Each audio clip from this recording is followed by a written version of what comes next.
하나님의 말씀은 마가복음 10장 32절 말씀부터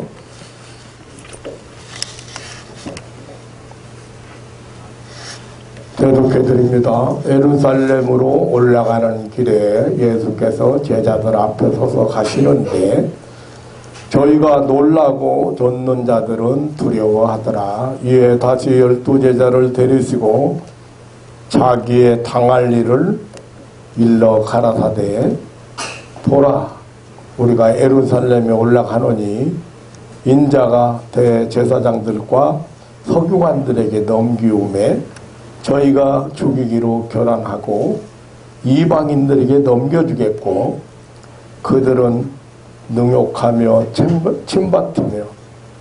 침뱉으며 채찍질하고 죽일 것이니 저는 3일 만에 살아나리라 하시니라.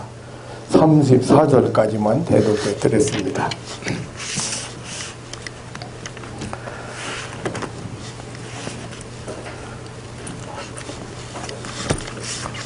헬몬산으로 추측되는 변화산에서 기도하시던 예수님은 용모가 변화되고 옷이 하얘지고 광채가 났습니다.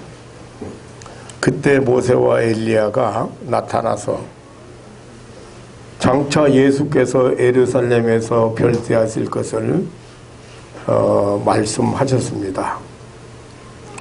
산에서 내려오셔서 갈릴리로 돌아오신 예수님은 얼마 후에 요단강 동쪽을 거쳐서 여리고성을 지나 예루살렘으로 올라가는 길을 떠나셨습니다. 예수님께서는 예루살렘으로 상경하시는 도중에도 많은 사건이 있었고 그리고 많은 교훈을 남겼습니다. 때는 유대인들의 민족적 축제인 6월절이어서 우리나라 추석절이나 구정처럼 민족적 대이동이 시작된 때였습니다. 본문은 예수님의 일행이 갈릴리에서 요단강 동쪽을 따라 여리고성으로 향하고 있을 때의 이야기입니다. 많은 사람들이 예수님 앞뒤에 행렬을 이루어서 따르고 있었습니다. 지금 예수님은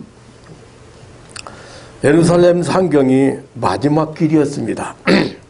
예수님께서는 예루살렘에 상경하시면 당하실 일에 대해서 아주 구체적으로 말씀하셨습니다. 오늘 본문 33절로 34절에 보라, 우리가 예루살렘에 올라가노니 인자가 대제사장들과 서기관들에게 넘기오매 저희가 죽이기로 결단하고 이방인들에게 넘겨주겠고 그들은 능욕하며 침뱉으며 채찍질하고 죽일 것이니 저는 3일 만에 살아나리라고 했습니다. 이것은 간단하게 표현하면 예수님의 십자가의 순환과 부활에 대한 예언적 말씀입니다. 예수님께서 예루살렘에서 자기가 당할 일을 말씀하시는 것은 사실 이번이 세 번째예요. 그 첫 번째는 마가복음 8장 31절로 9장 1절에 보면, 그리고 마태복음 16장 21절로 28절이나 누가복음 9장에 보면 갈릴리에서 자신의 체포와 부활에 대한 예고를 하셨습니다. 가이사랴 빌립보에서 예수님께서 말씀을 하셨고, 두 번째는 마가복음 9장 30절로 32절과 마태복음 17장 그리고 누가복음 9장에 보면 갈릴리에서 하셨는데 자신의 체포 그리고 부활에 대한 예고를 하셨습니다. 이제 오늘 본문은 세 번째 얘기거든요. 오늘 32절에 34절 그리고 마태복음에는 20장에서 누가복음에는 18장에서 본문 내용과 똑같은 말씀을 하셨습니다. 이 갈릴리에서 여리고로 향하던 요단강 근처에서 하신 말씀이에요. 이제 예루살렘으로 상경하시는 길에 하신 말씀입니다. 마태복음 26장 2절에 보면 감람산에서 가는 유다의 배반이나 6월절에 당할 자신 체포를 말씀을 하신 일이 있는데, 이거까지 하면 4번을 예수님이 예루살렘에 올라가면 당할 일에 대해서 하셨다고 볼 수가 있는데, 어쨌든 예수님께서 예루살렘에서 당할 미래적 사건을 이렇게 3번이나 예고하신 것은 특별히 몇 가지 중대한 내용이 담겨져 있습니다. 첫째는 그 사건이 예루살렘에서 일어날 것이라는 거예요. 그리고 두 번째는 대제사장들과 서기관들에게 넘김이 될 것이라는 얘기고, 세 번째는 이방인이 예수님을 십자가에 처형하기로 결의할 것이라고 말씀이고, 네 번째는 예수님께서 능욕을 받고 침뱉음을 당하고 채찍질을 당할 것이라고 하는 받으실 멸시에 대한 것입니다. 그리고 다섯 번째는 예수님께서 십자가에 죽임을 당할 것이라는 것. 여섯 번째는 예수님께서 3일 만에 다시 살아날 것이라고 하는 부활을 예고한 것입니다. 이게 3번 예수님이 그 예루살렘에서 당할 일에 대해서 말씀을 하셨는데, 이러한 6가지 공통점이 있습니다. 특별한 상황들이죠. 이것을 간단히 말하면 예수님께서 예루살렘에서 당할 십자가의 순환과 그리고 부활의 영광을 예고한 것이거든요. 근데 예수님께서 그 자기 자신 그 십자가의 순환과 부활을 예고하신 이 사실을 통해서 우리가 많은 것을 깨닫게 되는데요. 그 첫째가 그 예수님의 십자가의 순환과 이 부활은 갑작스럽게 된 것이 아니라는 것입니다. 예수님께서 그 십자가의 순환과 부활은 영원하신 그런 하나님의 구속 경륜의 성취라는 사실입니다. 그러니까 예수님께서 예루살렘에서 십자가에 죽으시고 부활하시는 이 사건은 인간이 어떤 꾸며낸 그런 신화적인 이야기거리가 아니라는 사실입니다. 예수님은 자기 앞에 전개되는 중요한 이 순환 사건을 말씀하실 때마다 인자는 기록된 것으로 가거니와 기록된 대로 가거니와 또는 성경을 이루려 하심이라, 이런 말씀을 통해서 구약의 예언을 인용함으로써 그것이 예언 성취의 사건임을 강조하셨습니다. 마침내 예수님께서는 그 고통의 십자가 위에서 내가 다 이루었다고 선언하시고 운명하셨습니다. 예수님의 십자가의 고난과 부활에 대한 예고는 예수님의 그 예루살렘 상경길이 계획적이고 그리고 목적적이고 필연적인 것임을 알려주고 있습니다. 그리고 또 한 가지, 예수님은 제자들에게 이 확신과 사명을 부여넣기 위해서 그 예수님이 당할 그 십자가의 고난이라든가 부활을 예고하셨다는 사실을 우리가 생각하게 됩니다. 예수님의 십자가 죽음이 제자들 앞에서 갑자기 벌어졌다면 저들은 말할 수 없이 실망하고 낙담하고 큰 충격을 받았을 것입니다. 그렇게 예수님께서 미래 예고를 3번이나 하셨음에도 불구하고 막상 사건이 일어났을 때 제자들은 순간적으로 뿔뿔이 흩어져 모두 다 그 예수님을 배반하고 떠나버리고 말았습니다. 물론 나중에 저들이 성령을 체험하고 예수님께서 예고하신 십자가 순환의 참뜻을 깨닫게 되고 확신이 생기고 사망에 불타게 되었습니다마는 예수님은 미리 제자들에게 확신과 사명을 주시기 위해서 십자가와 그 부활에 대한 예고를 하셨다고 생각이 됩니다. 나중에 예수님의 제자들은 그 처절한 십자가의 복음을 전파하는 사명을 받고 그것을 죽기까지 감당했습니다. 그것은 예루살렘으로 가는 길에 예수님께서 제자들에게 들려주신 온갖 교훈들이 생각났기 때문입니다. 결국 예수님께서 십자가의 순환과 부활을 예고하신 것은 십자가를 짊어지는 제자들이 되게 하기 위함이었습니다. 사명을 잘 감당하는 제자들이 되게 하기 위함이었습니다. 이렇게 예수님은 예루살렘으로 가는 길에서 자기 당할 일을 말씀하셨습니다. 자기의 갈 길을 말씀하셨습니다. 예수님은 왜 자신이 예루살렘으로 상행하고 있는가를 알고 계셨습니다. 거기서 어떤 일을 당할 것인가도 알고 계셨습니다. 뿐만 아니라 그것을 제자들에게 예고해 주셨습니다. 그러면서 자기 길을 멈추지 않고 진행하셨습니다.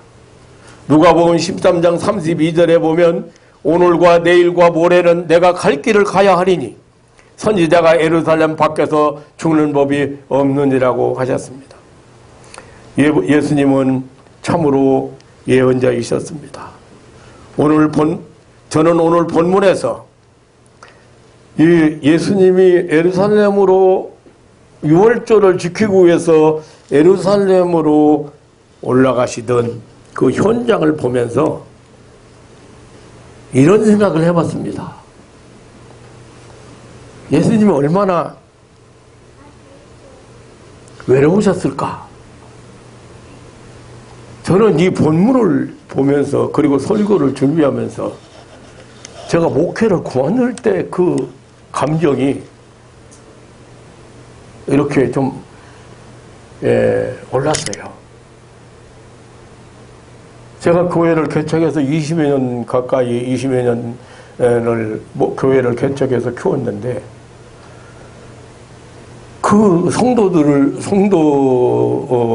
위해서 눈물로 기도를 얼마나 했습니까? 결혼시키고 자녀들 낳았는데 쫓아다니고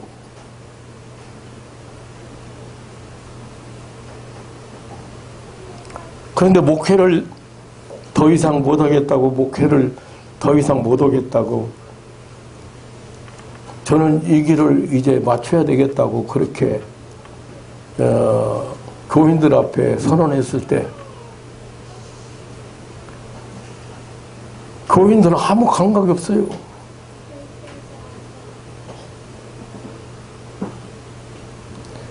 근데 왠지 모르게 예수님이 내가 지금 예루살렘에 올라가면 이 대제사장들하고 서기관들에게 넘겨져서 그들이 배반해서 이방인들이 넘길 거고 내가 십자가에 고난 당할 거고 내가 침뱉음 당하고 능욕을 당하고 채찍질 당하고 내가 십자가에 죽을 것이라는 얘기를 하는데 지금 오늘 본문을 다 안 읽었습니다마는 뒤에 제자들은요 그리고 거기 많이 따르는 사람들은요 예수님 가서 임금되면 우리는 우의정되고 우리 좌의정되게 해달라고.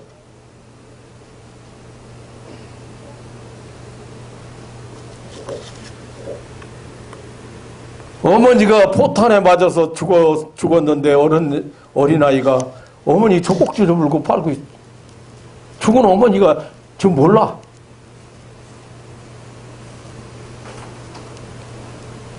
그 20여 년 가까이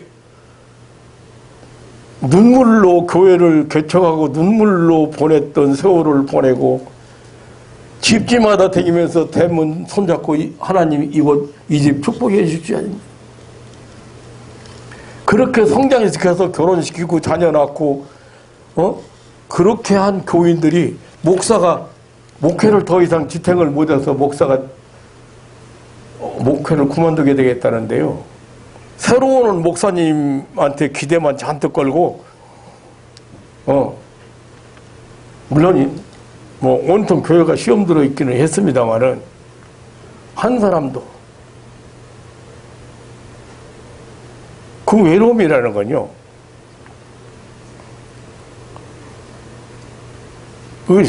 보통 소름이 솟는 외로움이 아니에요.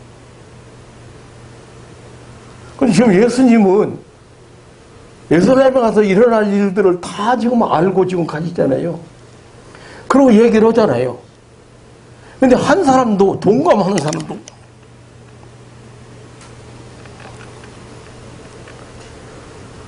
지금 예수님은 군중 속에서 군중과 함께 예루살렘을 향하여 가고 있습니다. 앞에도 뒤에도 옆에도 환호하는 군중들입니다. 열광하는 군중은 예루살렘에 가까워질수록 더해갔습니다. 그러나 예수님은 사실상 혼자 예루살렘으로 가고 있었습니다. 혼자 생각하고 혼자 예루살렘에서 일어날 사건을 내다보며 혼자 고통스러운 마음이었을 것입니다. 아무도 그 누구도 예수님께서 예루살렘에서 당할 그 순환을 아는 사람이 없었습니다. 오히려 제자들과 군중들은 이 헛된 세상의 야망을 꿈꾸면서 예수님을 따르고 있었습니다. 한마디로 표현해서 예수님은 군중 속의 외로운 자였습니다. 예수님은 지금 예루살렘으로 가는 길에 그 수많은 군중 속에서도 예루살렘에서 당할 일을 혼자 내다보고 있었습니다. 예수님은 각 지방에 다니시며 사역하실 때에도 인자는 머들 곳이 없다고 하신 일이 있었습니다. 마태복음 8장 20절에 보면 어디로 가시나이까 그렇게 물어봤을 때 예수님이 새도 깃들일 집이 있는데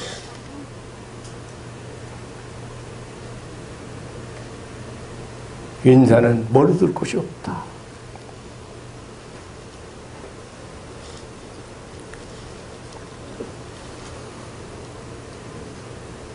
예수님의 가야 할 길이나 당할 일은 그 누구와도 분담할 수 없는 것이었습니다. 여호와께서 우리 무리의 죄악을 예수님에게만 담당시켰기 때문입니다. 예수님은 실로 군중 속에서 군중의 환호 속에서 고독한 분이시였습니다. 예수님께서 말씀하신 예루살렘에서의 당한 일에 대한 예고는 처음에는 그냥 단순한 발표처럼 보였는데요. 그러나 오늘 본문은 이 세 번째 예고는 아주 구체적으로 능욕을 당하고 침뱉음을 당하고 채찍질을 당하고 죽임을 당할 것이라는 아주 구체적인 말씀을 하셨습니다. 이렇게 당할 일을 다 하시면서 제자들에게 예고하시면서 담담히 길을 가졌습니다. 우리는 이러한 예수님의 모습을 또한 생각하지 않을 수가 없게 됩니다. 자기 자신의 비참한 일이 가까이 다가오는 것을 알고 내다보면서 그리고 충분히 그 길에서 돌아설 수 있는 여유가 있고 피할 길이 있음에도 불구하고 그가 목적한 말을 성취하기 위해서 피하지 않고 받아들이는 그런 모습. 이것은 어떤 자선적인 것이 아닙니다. 인도주의적인 것이나 정의를 위한 것이 아니었습니다.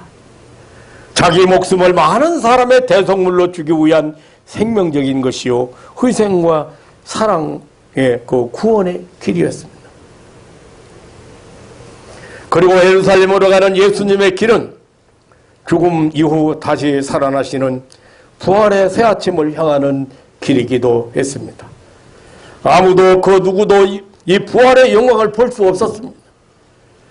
예수님은 홀로 죽음 건너편에 일어날 새로운 세계를 바라보고 예루살렘으로 상경하고 있었습니다. 그것은 바로 죄인들에게 보여주신 구세주로서의 모습이기도 하였습니다. 예수님의 사랑은 바로 나를 대속하신 사랑입니다. 예수님만이 우리가 죄인임을 알려주었습니다. 예수님만이 죄의 삭스 사망이라고 알려주었습니다. 그럼에도 우리를 사망에 이르지 아니하도록 우리가 받은 사망의 값을 대신 지불해 주었습니다. 예루살렘 상경길은 바로 그 길이었습니다. 인류의 죄를 대신하여 속죄의 죽음을 주하시려고 예루살렘으로 가시던 길이었습니다.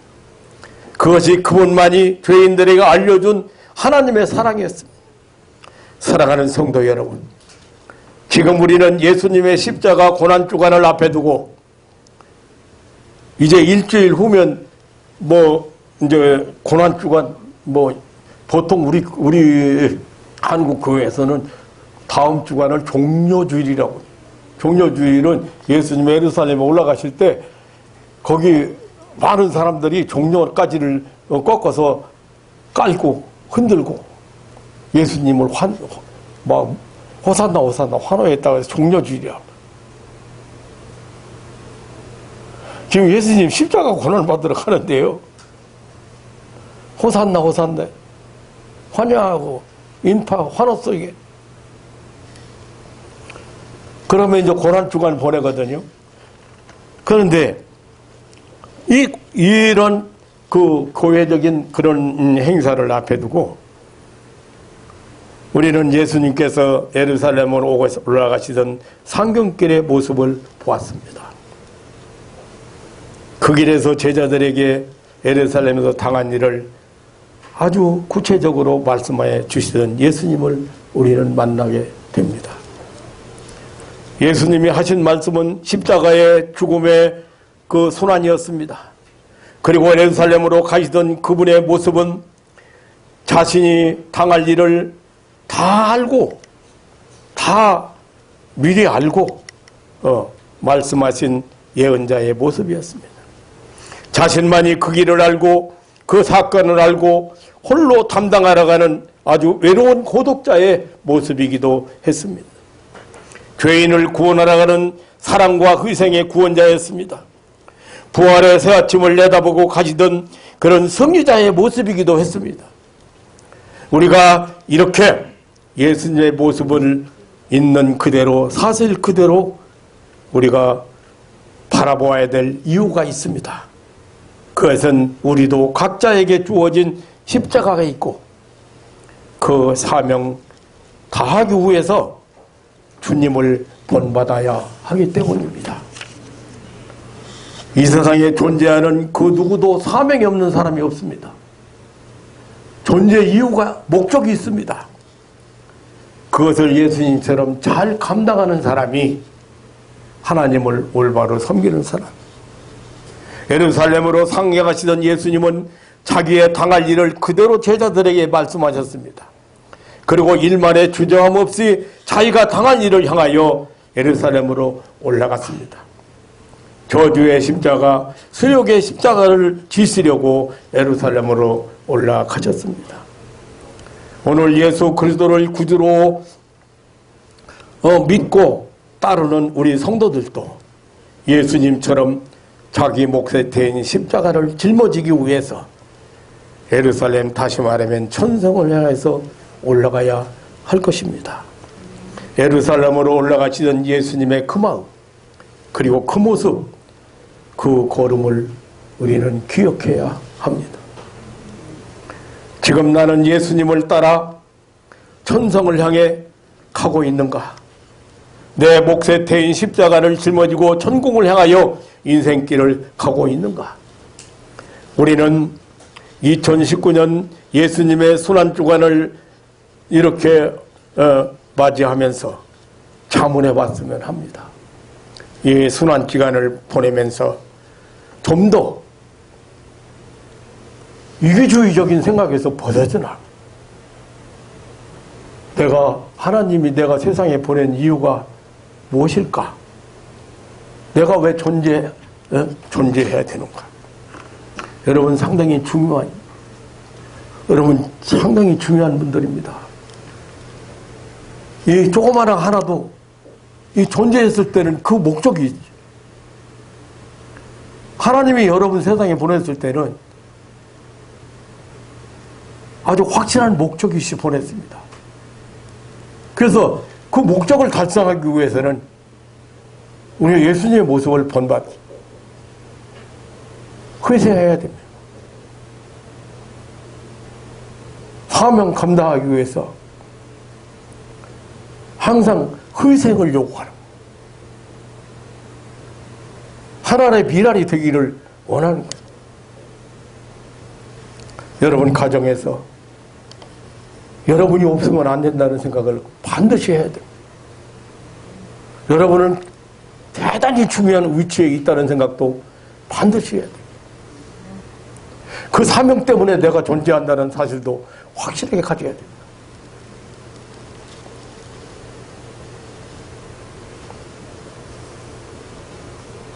예수님께서 예루살렘으로 올라가시는 길은 이 세상에서 마지막 가는 길이었습니다.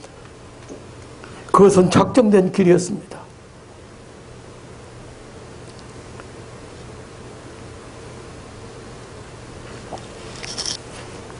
반드시 가야만 하는 필연적인 길이었습니다. 인류를 향한 하나님의 구속의 대격려를 이루는 목적을 이루는 길이었습니다. 예수님은 오늘 본문 45절에 가서 보면 많은 사람의 대성물로 저희 왔다.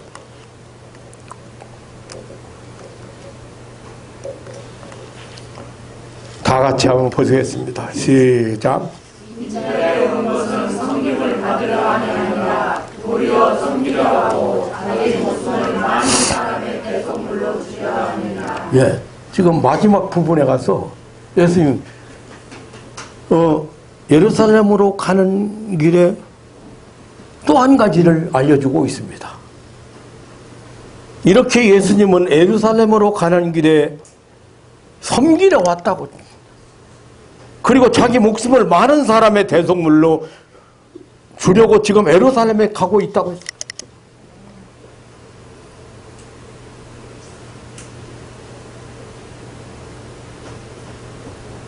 여러분은 섬기기 위해서 존재한다는 사실을 아셔야 됩니다. 다른 사람을 섬기기 위해서, 희생하기 위해서, 나를 바치기 위해서, 내 몫에 태인 십자가를 짊어지기 위해서 존재한다는 사실을 아셔야 됩니다. 우연하게 그렇게 존재하게 된 게 아닙니다.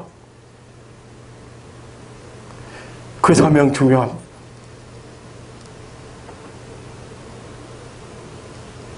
여기 대성물이라는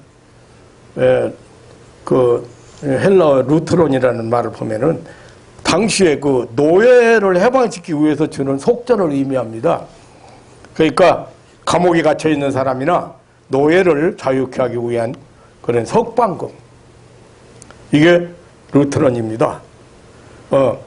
예수님은 많은 사람의 루트론으로 왔다. 대속물이라. 시간적으로 세상 역사 이후에 이 세상 역사가 끝날까지 살아가는 모든 인류, 공간적으로 온 지구촌을 의미합니다. 그리고 인종이나 국적이나 성별이나 연령이나 차별이 없이 영생 주시기로 작정된 모든 사람을 가리킵니다. 또한 예수님께서 자진하여 기부하신 대속물이었습니다. 베드로전서 2장 24절에 친히 나무에 달려 그 몸으로 우리의 죄를 담당하셨으니 이는 우리로 죄에 대하여 죽고 의에 대하여 살게 하기 위함이라고 했습니다.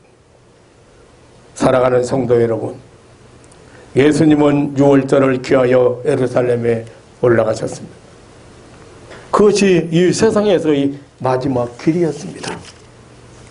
예수님은 예루살렘으로 올라가는 길에 자신이 당할 일을 미리 알고 계셨고, 그리고 그 사실을 제자들에게 말씀하셨습니다. 그리고 예수님은 섬기려고 이 세상에 왔고, 많은 사람의 죄값을 지불하는 대성물이 되기 위하여 예루살렘으로 올라간다고 하셨습니다. 우리의 죄값을 지불하러 가는 길이라고 하셨습니다.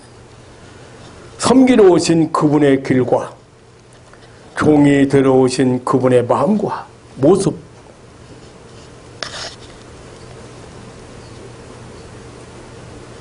우리는 생각하고 담고 지금도 예루살렘으로 올라가는 자는 예외 없이 십자가의 동반자들인 것입니다. 역사상 우리 기독교는 이 희생의 십자가를 지고 더 높은 곳을 향하여 올라가는 이런 올라가는 자들의 행진입니다. 여기는 영구한 도상이 없음을 알기에 오직 장차 올 약속된 새 예루살렘을 향하여 길 가는 순례자들입니다. 거기는 바로 새롭고 산 길입니다. 구원의 길입니다. 영생의 길입니다. 소망의 길입니다.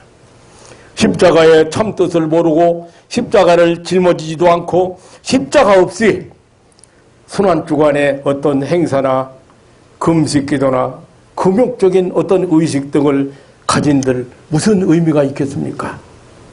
무엇보다도 순환주간을 보내면서 우리가 받은 은혜에 감사하고, 그리고 우리가 받은 사명에 그 섬기고 희생하는 그 사명의 충성을 다짐하는 그런 절기가 되기를 주님의 이름으로 축원합니다.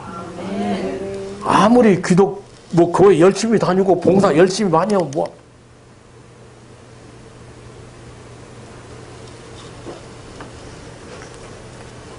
우리가 받은 은혜에 감사 감격해서 봉사하는 것도 봉사해야 돼. 어떤 의식에 참여하는 것도 그래서 참여해야 돼.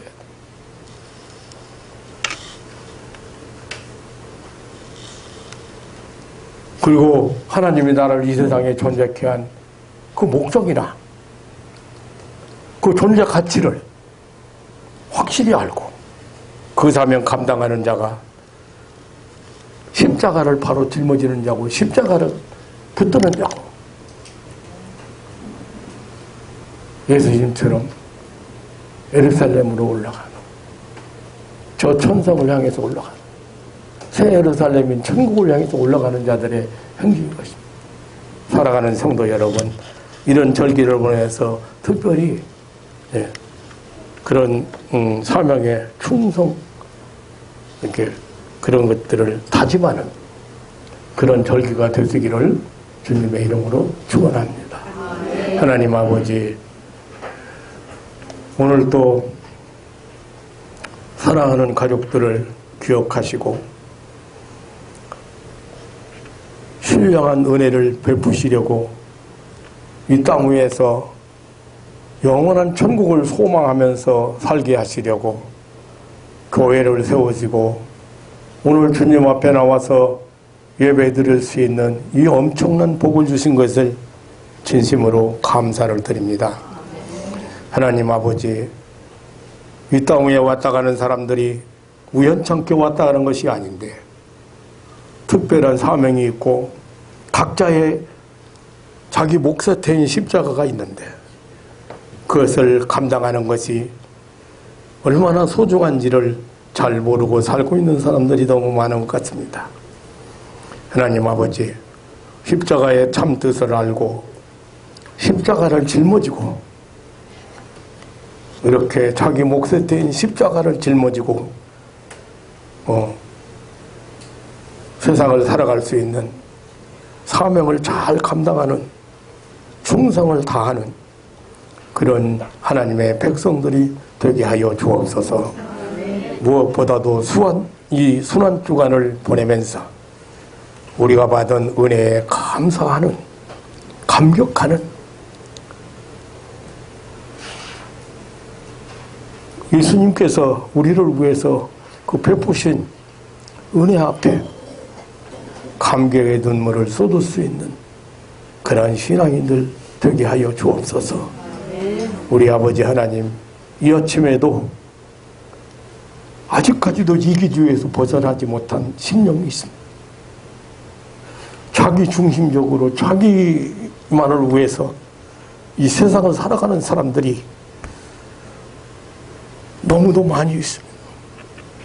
하나님 아버지, 확실하게 이 십자가를 알고 그리고 십자가를 붙들고 새 예루살렘을 향하여 길가는 순례자로서의 삶을 살도록 축복하여 주옵소서.